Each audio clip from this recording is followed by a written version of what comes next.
1950 से 1980 के बीच तमिल सिनेमा के सबसे रोमांटिक हीरो थे जेमिनी गणेशन। ये इतने हैंडसम माने जाते थे कि फिल्मों में कभी इन्हें बदसूरत दिखने वाले रोल नहीं दिए गए। जेमिनी गणेशन बॉलीवुड एक्ट्रेस रेखा के पिता थे। हालांकि उन्होंने रेखा को कभी अपनी बेटी नहीं माना और ना ही उनकी मां को पत्नी का दर्जा दिया। जेमिनी ने 3 शादियां की थी। पहली शादी तो सिर्फ इस लालच में कर ली थी कि ससुर ने उन्हें मेडिकल कॉलेज में एडमिशन कराने का भरोसा दिया था। डॉक्टर तो नहीं बन पाए, लेकिन किस्मत उन्हें फिल्मी पर्दे पर ले आई। जेमिनी गणेशन जितने फेमस थे उतने ही विवादों में भी रहे। एक्ट्रेस रेखा और उनकी मां से जेमिनी का रिश्ता हमेशा विवादों में रहा। जेमिनी का जन्म 1920 को तमिल ब्राह्मण परिवार में हुआ, जिनका नाम रामासामी गणेशन रखा गया था। इनकी दादी और मां देवदासी थी और पिता रामासामी अय्यर पुदुकोट्टाई तमिलनाडु के महाराज कॉलेज के प्रिंसिपल थे। 6 साल की उम्र में जेमिनी ने एक साथ दादाजी और पिता को खो दिया। परिवार लावारिस हो गया तो उन्हें बुआ के घर मदद मांगने जाना पड़ा। जेमिनी की बुआ मुथुलक्ष्मी एक पढ़ी लिखी महिला थी जो देवदासी प्रथा से नफरत करती थी। उन्होंने जेमिनी के परिवार को सहारा तो दिया, लेकिन बदले में उन्हें जिल्लत और तानों के दिन काटने पड़ते थे। जेमिनी की मां और दादी को उनके घर आने वाले मेहमानों के सामने आने भी नहीं दिया जाता था, क्योंकि मुथुलक्ष्मी को उनसे रिश्तेदारी पर शर्म महसूस होती थी। रोज के तानों और जिल्लत से परेशान जेमिनी की मां और दादी उन्हें वहीं छोड़कर गांव लौट आई। वो चाहती थी कि जेमिनी अपनी बुआ की तरह पढ़ लिख कर कामयाब बने। जब बुआ ने पढ़ाई के लिए जेमिनी को रामकृष्ण आश्रम भेजा तो वो माँ के बिना नहीं रह पाए। दूरी बर्दाश्त नहीं हुई तो जेमिनी आश्रम छोड़कर माँ के पास भाग गए। गांव में ही उन्होंने स्कूली शिक्षा ली और फिर बीएससी करने चेन्नई के मद्रास क्रिश्चियन कॉलेज आ गए। जेमिनी एक बार पढ़ाई के सिलसिले में अपनी दोस्त टी.आर. अलामेलू से मिलने तिरुचिरापल्ली गए थे, जहाँ उनकी मुलाकात अलामेलू के पिता से हुई। अलामेलू के पिता मेडिकल कॉलेज से जुड़े थे। उन्होंने जेमिनी को प्रस्ताव दिया कि अगर वो उनकी बेटी से शादी करते हैं तो उन्हें मेडिकल कॉलेज में सीट दी जाएगी। जेमिनी डॉक्टर बनना चाहते थे तो वो राजी हो गए। 1940 में 19 साल के जेमिनी ने शादी तो की, लेकिन दुर्भाग्य से 1 महीने में ही उनके ससुर गुजर गए। बिना सिफारिश के मेडिकल सीट मिलना नामुमकिन था। ऐसे में उन्होंने डॉक्टर बनने का ख्याल छोड़ दिया। जेमिनी की शादी भले ही मजबूरी में हुई थी, लेकिन उन्होंने कभी पत्नी को यह एहसास नहीं दिलाया। वो अलामेलू को बाबजी कहकर बुलाते थे। कुछ सालों में इनके घर बेटियों का जन्म हुआ। अलामेलू से जेमिनी को 4 बेटियां रेवती, कमला, जयलक्ष्मी और नारायणी हुई। जेमिनी खुद तो डॉक्टर नहीं बन सके, लेकिन उन्होंने अपनी 3 बेटियों को डॉक्टर जरूर बनाया। वहीं चौथी बेटी नामी पत्रकार है। ससुर के गुजरने के बाद घर की जिम्मेदारी जेमिनी पर आ गई तो वो नौकरी की तलाश में निकल पड़े। एक रिश्तेदार की मदद से उन्हें दिल्ली के मद्रास क्रिश्चियन कॉलेज में केमिस्ट्री के प्रोफेसर की नौकरी मिल गई। कुछ लोगों की मदद से 1947 में जेमिनी को जेमिनी स्टूडियो में एग्जीक्यूटिव की नौकरी मिल गई। जेमिनी फिल्मों में कास्टिंग की मदद करते थे। इसी साल जेमिनी को मिस मालिनी फिल्म में साइड हीरो का रोल दिया गया। स्क्रीन पर आए जेमिनी बेहद हैंडसम थे और उनका अभिनय दमदार था। ऐसे में उन्हें लगातार फिल्मों में छोटे मोटे रोल मिलने लगे। 1953 की एक फिल्म में इन्होंने बतौर हीरो काम किया और पॉपुलैरिटी हासिल की। इसके बाद जेमिनी लगातार हिट फिल्में देने लगे। जेमिनी की पॉपुलैरिटी ऐसी थी कि अगर किसी प्रोग्राम में चप्पल उतार दे तो चप्पल चोरी होना आम बात थी। जेमिनी को शुरुआत से ही प्रॉपर्टी में निवेश करना पसंद था।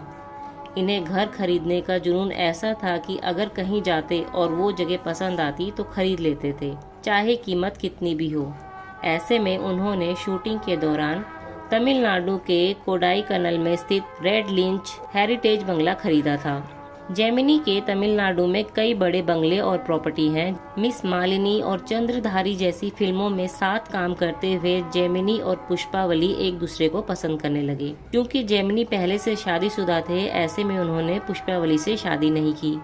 दूसरी तरफ पुष्पावली ने अपने पहले पति रंगाचारी से अलग होने के बाद उनसे तलाक नहीं लिया था। ऐसे में दोनों की शादी को हिंदू प्रथा के अनुसार जायज नहीं समझा जाता। एक कारण ये भी था कि 1956 तक भारत में तलाक की मान्यता नहीं मिली थी। रिलेशनशिप में रहते हुए ही पुष्पावली ने 10 अक्टूबर 1954 को बेटी रेखा को जन्म दिया।